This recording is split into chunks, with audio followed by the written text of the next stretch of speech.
At Castle Rock, we made, I think, 7 Stephen King movies. But the things that we were gravitated towards initially were more of like Stand By Me, which was a character-driven piece. Shawshank Redemption, again, more of a character piece. Dolores Claiborne, The Green Mile. I mean, there were elements of supernatural in those, but it was more about the character. And so that's what we were drawn to Stephen King. Now, with Misery, again, it's more of a character piece. It's not, I mean, there are scary moments in it, but it's not like, it's more of a thriller. I started very early, when I was like 19 years old. I was at UCLA, and I started an improvisation group. It was called The Session. Richard Dreyfuss was in the group, Larry Bishop, Joey Bishop's son. And we were at UCLA. We were in the basement of Royce Hall, and we put together a show for over a period of about 6 months until the cops found us there and they kicked us out. But then we had a show that we had put together, and we had backers auditions, and we got somebody to agree to put us in a theater on Sunset Strip, and we started doing it. So I was already directing at that point, and I had directed even before that a production of No Exit at a theater in, a playhouse in Beverly Hills. And so that's something I was always doing, even before, I got the job on All in the Family. The weird thing is I never really talked to my dad about any of the things that I was doing in my career. I mean, he did see certain things. He came to see this session when we were doing it. And he also came to see No Exit. And I remember him saying to me, and this was the first time he'd ever given me real, acceptance as somebody in show business. He came backstage afterwards and he looked me in the eye and he said, "That was good, no bullshit." And that was the first time he had ever said anything like that to me. And I visited him the next day at his house, and he said, "I'm not worried about you. You're going to be okay. Whatever you decide to do, you'll be okay." So I never really talked to him about it. Now, I did, as a teenager, go to the Van Dyke show, every summer. Every day I went with him to the studio, and I watched how things were done. I observed everything. So I learned, about how he did things, but I never talked to him about it. And what's interesting about all this is that when I was on television in those days, people on television were like second-class citizens. They were like the peons. There was the movie people and the TV people, and you couldn't make that crossover. Now you can do. Now everybody does. But it was a big deal to go from a television sitcom actor to become a director and in films, and nobody really wanted to let that happen. I think I was like, it was Ronnie Howard and then me, and then after that there was Gary Marshall and Penny Marshall and Danny DeVito and Jim Brooks and all these people, but it was not considered. You were definitely low man on the totem pole if you were in television. So that was hard for me. When I was at UCLA, I was in the theater department. I wasn't really studying film there. And, I've come to this as an actor and a theater director and not as a technical filmmaker. So the first film for me, Spinal Tap, people say, "Well, I can't believe it. You never made a film and you're making a film without a script," because there was no script, it was all improvised. And to me, that made sense because that's the background I had in improvisational theater. And I didn't know any better. I didn't know. It was not until I did The Sure Thing that it was like, oh, you got to figure out where the camera goes and you got to, where's crossing the line. I mean, I didn't know anything about that stuff. So I kind of learned as I went along. But my theory was always put the audience in the best seat. Give them the best seat in the house. So wherever I wanted to be at a particular moment, that's where I put the camera. And so it's kind of worked. And then I've learned over the years, a lot of the technical things, I now know them. The first film that I made that I really felt reflected my sensibility was Stand By Me. And it was at the time, and still to me, the most important film for me, because it really was an extension of my personality. It had humor in it. It had some melancholy and sadness to it, which I have a mixture of that in my person. And so it became, you know, I didn't know if it was going to be successful. It became successful. And then I did Princess Bride after that. And after that, we formed Castle Rock. And Castle Rock was the name of the town in Stand By Me. So that was why I named the company that. And for me, the idea of the lighthouse, you know, as our logo was always about creating an atmosphere for filmmakers where they felt safe. That this is a place that they could come and they could feel safe, and they weren't being you know, hounded like they would be in a studio system. And I basically wanted to create the company with my partners. We all did it together to give myself a safe haven, to give myself a place to do things and not have to have people looking over my shoulder. We were actually doing great. I mean, for many, many years, you know, at least 10 years or more, we were making films that we were outperforming industry averages, making a lot of money. I mean, we made some really good films. And then we realized that, you know, because we didn't have a library, we were living hand to mouth, you know. It was just the bank, you know, the bank credit that we had that we kept feeding with the, you know, money we made from the films. And we thought, geez, we can't survive. We can't compete against studios by doing that. So that's when Ted Turner came in and he bought our company. And the mandate was that he wanted to create a studio and that we would, you know, we were making 3-4 films a year. Then we went to making 10 or 12 films a year, which was too much, you know, and you can't have good quality if you're making that many films.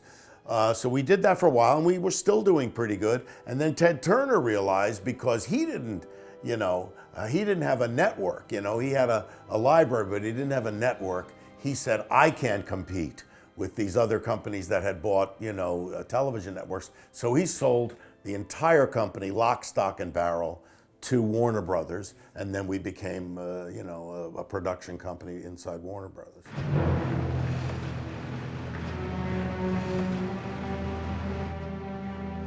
My partner, my friend Andy Scheinman, was, you know, stuck at an airport, had nothing to do, and bought a paperback copy of Misery.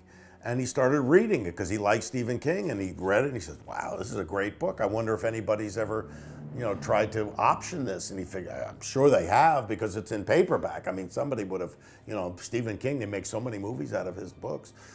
But it turned out they hadn't. And the reason they hadn't is because this was a very personal book to Stephen King.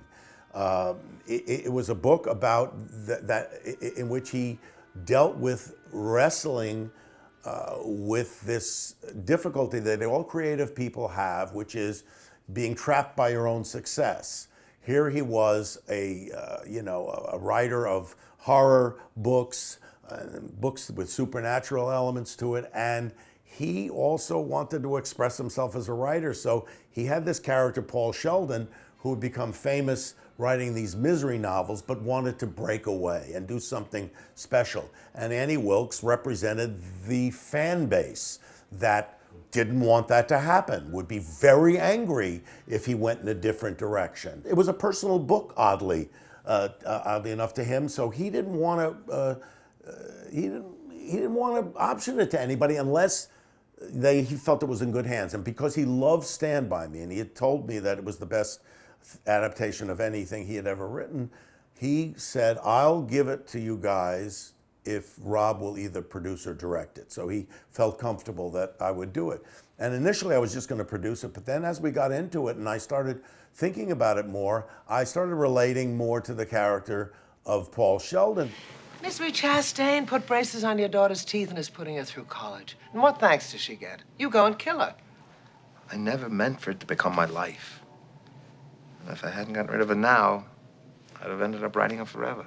And I had felt trapped in a weird way by my own success on All in the Family. And when I finished All in the Family, they came to me and to Sally Struthers with tons of money to make a sequel, a spin-off of the show. And I thought, well, I could be doing that for the rest of my life. But but I wanted to direct. I had wanted that even before All in the Family. So I held out and I said, I want to, and it took me, like I said, it was very difficult for me to make that transition. And so I understood what Paul Sheldon felt like, to be trapped in a certain amount of success and wanting to break out and do it. Now, what's interesting, in a weird way, with Spinal Tap, although it was an original kind of movie because nobody had ever done like a documentary, docudrama, whatever they want. I mean, mockumentary, whatever they call it.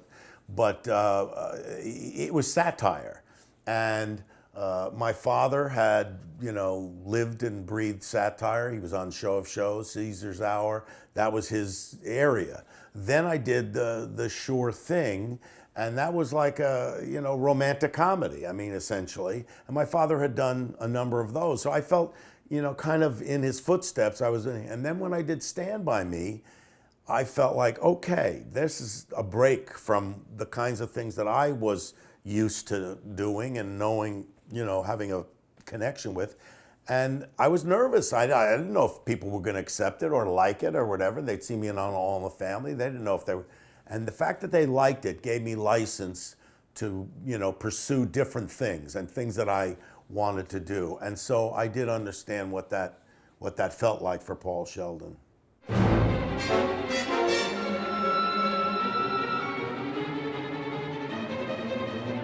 I love thrillers. I love them. It's my favorite form of filmmaking. If you find a good thriller, I'm there. I'm there day one. But I'm not a person who makes thrillers. And you wouldn't think of me as somebody who makes a thriller. But when this came along, I said, I understand the character, and even though it's in the form of a thriller, I can tell this story. I understand this story. But if I'm going to do a thriller, I better learn what is the grammar of a thriller.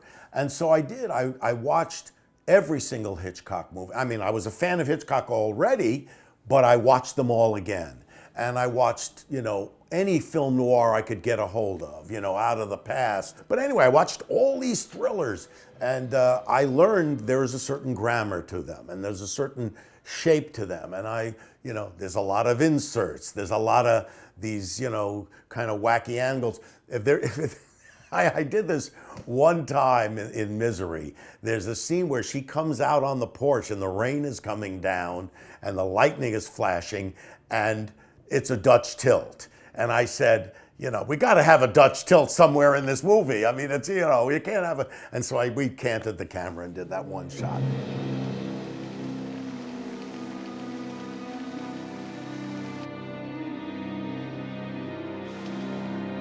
I learned all that stuff, I went to school on it. We started with Kathy Bates, and Kathy Bates was actually suggested by William Goldman. William Goldman, who wrote the screenplay. And when he suggested her, I thought, oh, wow, she's terrific. I'd seen her on stage a number of times, and she's a brilliant actress. But, she had never done really a lead part in a film like this. And so I know how great she is. She came in and she sat in the office and I said, well, let's just take a look at a scene.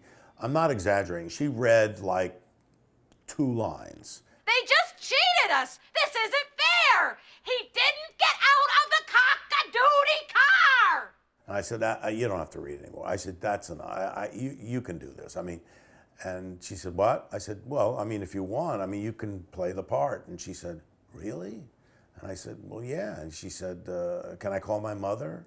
I said, yeah, you can call your mother. So that's how I got Kathy Bates. What do you think I say when I go to the feed store in town? Oh, now, Wally, give me a bag of that effing pig feed and 10 pounds that bitchly cow corn. And in the bank, do I tell Mrs. Bollinger, oh, here's one big bastard of a check. Give me some of your Christing money. There, look there. See what you made me do? Kathy's a brilliant actress. And she had a great part, and that's what makes an Academy Award performance. She's got incredible craft, and this was a big opportunity for her in that she never had really carried a movie like this or played the lead. And her instinct a lot of the time, initially, was to really try to get inside this character. And I did have to say to her early on, I said, look, you have to trust the fact that you have a great instrument, you have a great facility, and you have great talent and great craft. Don't take this character home with you. You'll be driven crazy because the character is really, really sick. And so we talked about what caused that sickness and where and so we wanted to make it specific. We didn't want it to be an all-purpose crazy person. There was a very specific pathology to her insanity, and we talked about it. We got through it. I said, but don't take that home with you. You know, you trust your own ability to call on that when you needed to, and she did. And I think, you know, it's one thing to there's a sense memory thing. Stanislavski talks about it all the time, you know, drawing on certain things. But then you have to have a facility to be able to do that. You don't have to be doing that all the time. Now, you know, some actors like to just live with the character and they don't want to ever break character and stuff. And, you know, I mean, if that's their way, that's their way. But I mean, for me, if you have a craft and a facility, then you can draw on it. Oh, Paul, what a poet you are.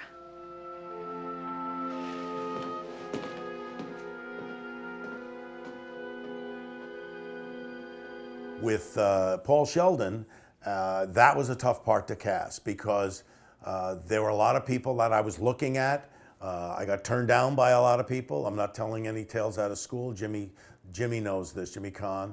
I went after, you know, Robert Redford and Kevin Kline and William Hurt and Warren Beatty and, you know, Rick Dreyfuss, you know, lots of people, and they all turned it down. And so eventually, you know, I went with Jimmy Caan, and I thought, you know, initially I thought, oh, I don't know, but it was perfect. I know it sounds crazy, but I haven't written anything but misery for so long. Why don't you read it? And you can tell me what you think it's about. Maybe you can come up with a title. You know, Jimmy's a very physical guy. He likes to move around, and here he was in a bed all the time, and I thought, well, that'll be great. I mean, he'll have to really play that frustration. And it was funny, every day I came to work, and I would say to Jimmy, you know, I would act, you know, like a director. I go, okay, now, Jimmy, in this scene, you're in bed. That's all I said to him every day. He'd lean in every time like I was going to give him something really. This scene, you're going to be in bed. That's all I said to him. I only know what I do as an actor director, and I would never ask an actor to do something that I didn't think I could do. And I'm not the best actor in the world, but I'm a decent actor, and you know, it's like being a coach of a basketball team. You know, you wouldn't say to somebody, you know, I want you to stop at half court and hit that shot every time. You know what I mean? You know you can't do it. But you can ask actors to do, if you can do it, and when I work on the script, because I write on all the scripts I do, you know, I rewrite stuff and I will make it so that I feel like it can fit in an actor's mouth. Now, I will tell an actor, if you feel that this is not fitting in your mouth, but we're getting the same sense of it, make it fit in your mouth so that you can say it. And, you know, I work that way. But again, I would never ask an actor to do something that I didn't think they could do. And so it makes it a little easier, I think. And now I've worked with other directors, you know, but they're really all have the ability. Like Mike Nichols has acted, and even Marty Scorsese has acted. I mean, these people, you know, Woody Allen, he's acted. I find that actors, in a weird way, make the best storytellers. Let's put it this way. They may not be the best filmmakers because they don't have the technical expertise a lot of times, but they can rely on good camera people. And I've had some great cameramen, you know, over the years. But you're a good storyteller because, to me, I mean, aside from, you know, franchise movies where it's, you know, you got the name of a man and a number in the title. Spider-Man 4, Batman 6, Superman, Iron Man 7, a man and a number. If you don't have that, and if you're doing a character-driven piece, the characters are the story. And so as an actor, to know how to realize a character is going to be helpful as a director, and I think that's what does help sometimes. Night shifts can be lonely at a hospital. I did a lot of reading. That was when I first discovered Misery. She made me so happy. She made me forget all my problems.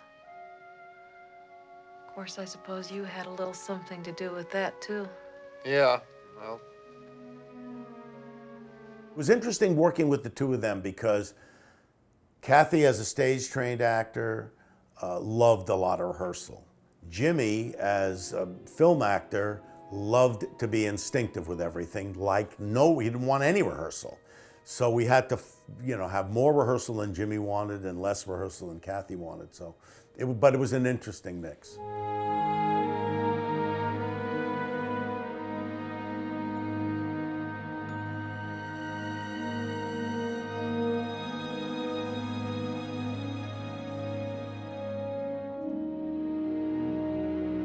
Barry Sonnenfeld had shot When Harry Met Sally. I met him, he was shooting Throw Mama from the Train, and Billy suggested him because he has a sense of humor. He had shot all these Coen Brothers movies up till that point, and he shot Misery. And great thing about Barry, and then he's gone on to become a really, really successful director. He's got this great sense of humor. He's as weird a guy. I mean, I love him because he also introduced my wife and me to, so that was, we like him for that reason. But he's a great guy. And Barry, he would say things like, the first day of shooting on Misery,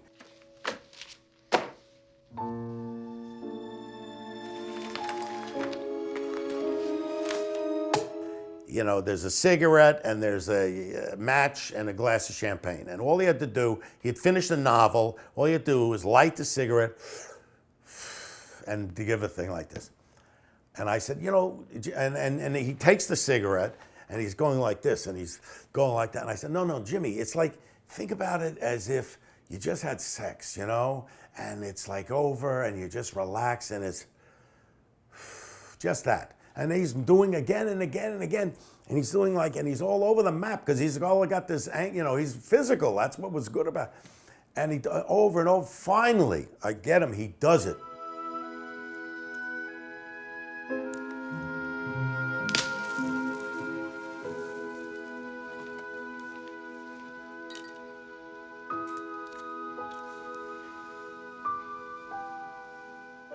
And then we break for lunch and we're sitting in the trailer and Barry says, hey, Rob, do you ever think this could be your Vietnam?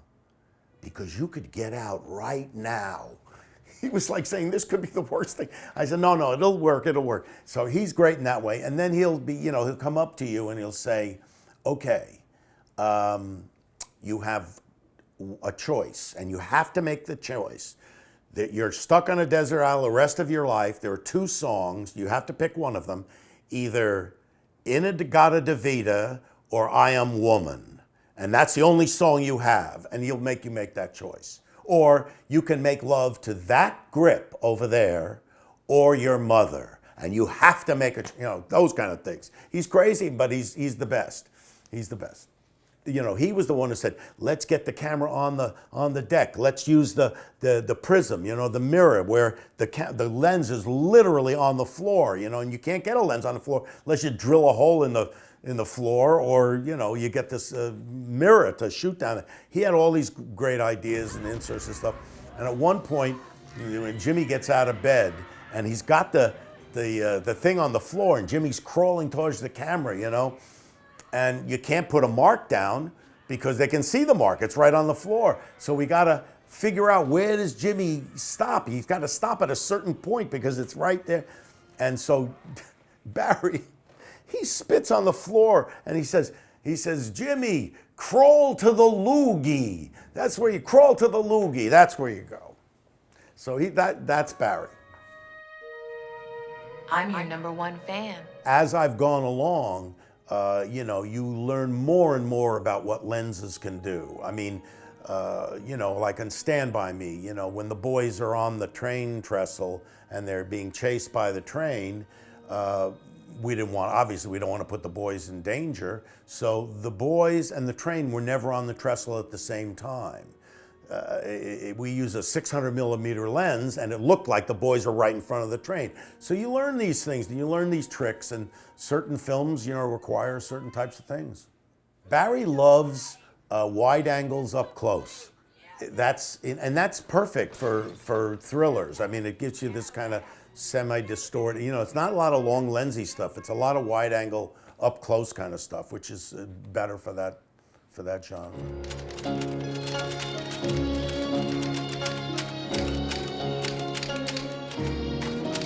Bob Layton, who I worked with on many, many films, not the last few, but on many of the films I've done, most of the films I've done, he's British, and I met him making making Spinal Tap, because he had cut a lot of BBC documentaries, and so I thought, okay, he'll understand these characters and he'll understand that form. So that became, we bonded. We spent 9 months putting that film together. We actually wrote, you know, you write the film in the cutting room with Chris and Harry and Michael. We all, you know, would weigh in, and that was the writing process. So I got very close to Bob, and then we started working on all these different projects together. And Bob is very smart. I mean, he's incredibly smart and incredibly well-read and well-rounded. And so, you know, he was able to follow whatever genre I bounced into. He was able to go with it and understood, you know, what was the grammar of that particular genre, whether it was Princess Bride or Stand By Me or Misery or A Few Good Men. I mean, that was a courtroom drama. And if you remember at the end of Few Good Men, which I happened to watch recently because my son had never seen it, so we watched it. The last shot is this big high angle in the courtroom and the end in script, you know, which is that old-fashioned courtroom drama, Inherit the Wind kind of thing. So we kind of, you know, we went along with whatever we were doing. And Bob, you know, I said this to many, many times, but I spent more hours in a dark room with him than with any woman that I've ever been with. But now my wife, I've been with her now almost 30 years, so maybe that's eclipsing that. But we definitely bonded and had a great collaboration. Paul, do you know about the early days at the Kimberley diamond mines? Do you know what they did to the native workers who stole diamonds? Don't worry, they didn't kill them. That would be like junking a Mercedes just because it had a broken spring. No, if they caught them, they had to make sure they could go on working, but they also had to make sure they could never run away. The operation was called hobbling.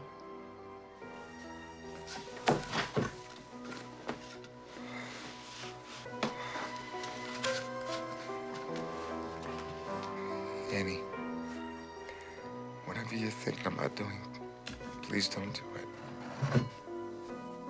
Any film I make, the editor is assembling as we go, you know, and so by the time we're finished, usually the editor is close to having some kind of rough assembly. We used to do it on film, you know, when we started out before, digital, and it would take them a couple of weeks to do the last few days of the shooting, and then I'd look at it. I don't do this. This is interesting. I don't do this anymore. I used to look at a film completely assembled by the editor, and I would sit there and I would get nauseous because it would be a lot of stuff that I didn't want to see in the movie and all. And as it turns out with Bob, he got to know me, so he didn't put a lot of the garbage that I shot in there. Now, what I do is I don't even look at an assembly. I come back and now it's another Bob Joyce, who is sensational. I've done 3 movies with him now. We'll just start working on the scenes together. I mean, he's already done assemblies of all these scenes, and he's amazing. He does it very different than Bob Layton. He actually cuts to music. He takes music and puts the kind of music he feels and he cuts to the music. And when I used to work with Bob, we never used music. We just cut dry and then add music to it. So it's, just different ways of working.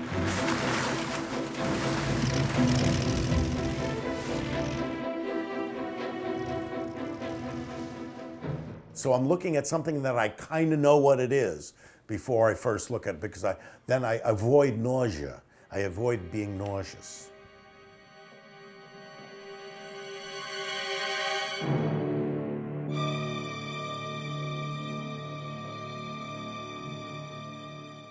Mark had composed on, well, he did some music on When Harry Met Sally. He put a lot of it together. He didn't do Princess Bride, but he did do When Harry Met Sally. He did When Harry Met Sally and then Misery.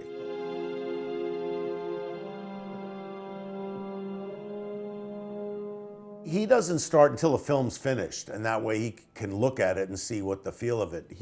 You know, we talk. I mean, I've known Mark for you know, zillion years. I mean, he used to work with Billy Crystal, he worked with Bette Midler, and I've known him since he's a really young guy, and I've done a lot of films with him. This guy is amazingly versatile. I mean, he's a genius.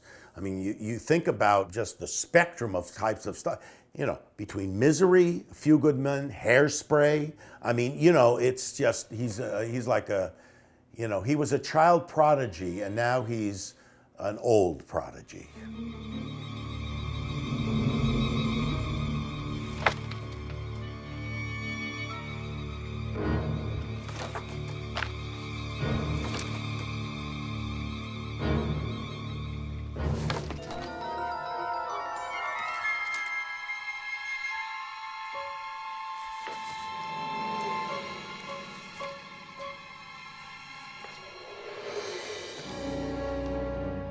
Stephen King doesn't console. Once he sells his book, and with Castle Rock, he literally we'd option the book for $1. He'd give us every book for $1 because he trusted that we would do okay with his stuff. But then once he's done that, he's gone. He doesn't, you know, he doesn't, you know, until he sees the movie. And I got to tell you, the first time on Stand By Me, I was nervous because this was a very personal story to him. He actually had 3 friends. He did this journey to see this body, and 3 of his friends actually wound up dead. And we made some changes, and I only had one guy die because I didn't feel like all 3 would die, even though in real life that's what happened to him. When we showed it to Stephen King and we watched it, and then afterwards he said, let me just think about this for a second. Let me go. And I go, oh my God, I hope you like. And he says, you know, sometimes you see things, and I watched that movie and I thought, why didn't I think of Gordy picking up that gun? That was so much better, you know? So, you know, you never know. And the first time I met Stephen King, he went to shake hands with me and he had a fake rat in his hand. And I thought, oh, this is perfect, you know. Hey, how are you? Hey, well, you know. This is it. Very first copy. Now, what's interesting is at the end of Misery, if you remember in the book, Paul Sheldon goes back to writing Misery, that he only fakes burning the manuscript, you know, the Misery book, and actually has it published, and then goes back to it because the fear of, you know, Annie Wilkes, or the people who Annie Wilkes represents, you know, he can't break away. In the movie, he does burn the Misery book, and he does go on to write something else. And you know, he's alive at the end, and he's able to face down. He's tormented by Annie. He still is, you know, he sees apparitions of her, but he's willing to go on with his life. And so that was a big difference that we made that change. I just want to tell you I'm your #1 fan. That's very sweet of you. He loved Misery when he first saw it. He was sitting right in front of me in the theater. We screened it in Century City, and he just, you know, he was really happy. Now we didn't have in the book, she cuts the guy's foot off. We only had the ankle break, because again, I felt like I wanted this guy to have gone through this horror of this experience and come out whole and not defeated. There you go, defeated. Paul, you can't! The thing that's great about Stephen King is that aside from the fact that he tells a great story, he has great characters and great dialogue, he also has a great sense of humor. And sometimes it's this kind of black comedy, but sometimes it's just right out there. And that I love about him, and that he's able to blend those things together. So when I see, he didn't get out of the cock-a-doodle car, or he's, I'm going to put on all my Liberace records. I mean, I love that stuff. Or when she's, snorting like a pig or whatever. Those things are great because they're in the same movie as the movie where, she shoots Buster in the back. I mean, it's that. So, you have to find a way to balance those things. I mean, to me, what makes it successful is, for you as a filmmaker, is did you achieve what you set out to do? Did you realize what you wanted to do? It's up to the people, the critics and the audiences decide that they like it, they didn't like it, whatever. But as a filmmaker, you're trying to express something. And did you realize it in the way that you thought about it in your head? And so if you've done that, you're successful. That's all. It's like, and then they are all your children. So everybody can run around and say, I hate this, I like that, this one stinks, this one's good. But that's up to other people to decide.